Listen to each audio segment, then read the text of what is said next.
लोकसभा निवडणुकीमध्ये महाराष्ट्रात महत्त्वाचा फॅक्टर म्हणून समोर आलेला मराठा फॅक्टर आणि त्याच मराठा समाजाचे नेते मनोज जरांगे पाटील हे मात्र विधानसभा निवडणुकीच्या कार्यकाळामध्ये शांत असल्याचं पाहायला मिळालं। परंतु आता विधानसभा निवडणूक झाल्यानंतर आणि सरकार स्थापन झाल्यानंतर पुन्हा एकदा मनोज जरांगे पाटील हे ॲक्शन मोडवरती येण्याच्या तयारीत आहेत। मनोज जरांगे पाटील यांनी जालन्यामध्ये माध्यमांशी संवाद साधत असताना नव्या वर्षामध्ये पुन्हा एकदा आंदोलनाची नवीन तारीख जाहीर केले। पाहूयात। कारण चर्चा त्याच्यावर पूर्ण झडलेल्या आहेत। आतापर्यंत जेवढ्या काय सरकारवर बरोबर चर्चा झडल्यात त्या सगळ्याच्या सगळ्या याच मागण्यावर, तरी पण आम्ही पुन्हा एकदा सरकारला निवेदन देऊन त्यांना आमच्या अधिकृत मागण्या पुन्हा एकदा देणार आहे। आणि जे स्थगित केलेलं आपण उपोषण, आंतरवालीतलं स्थगित केलेलं उपोषण पुन्हा एकदा 25 जानेवारी 2025 ला आम्ही पुन्हा एकदा स्थगित केलेलं आमरण उपोषण आंतरवालीत करतोय।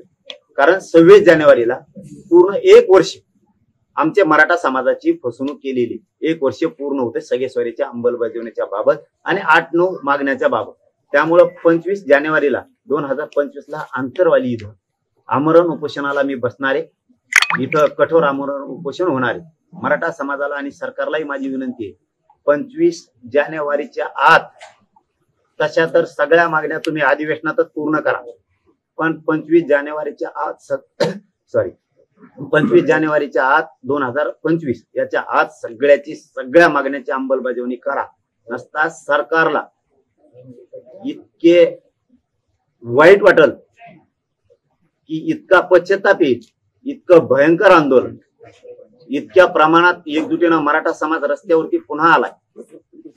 तुमचे बघताना सुद्धा डोळे फाटतील एवढ्या ताकदीनं मराठा समाज राज्यात आंतरवालीत येणार।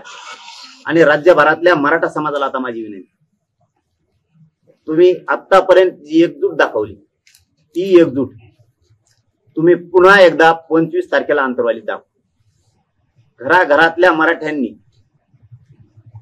आंतरवालीकडे यायचं। राज्यभरात एकाही मराठानं 25 जानेवारीला घरी थांबायचं नाही।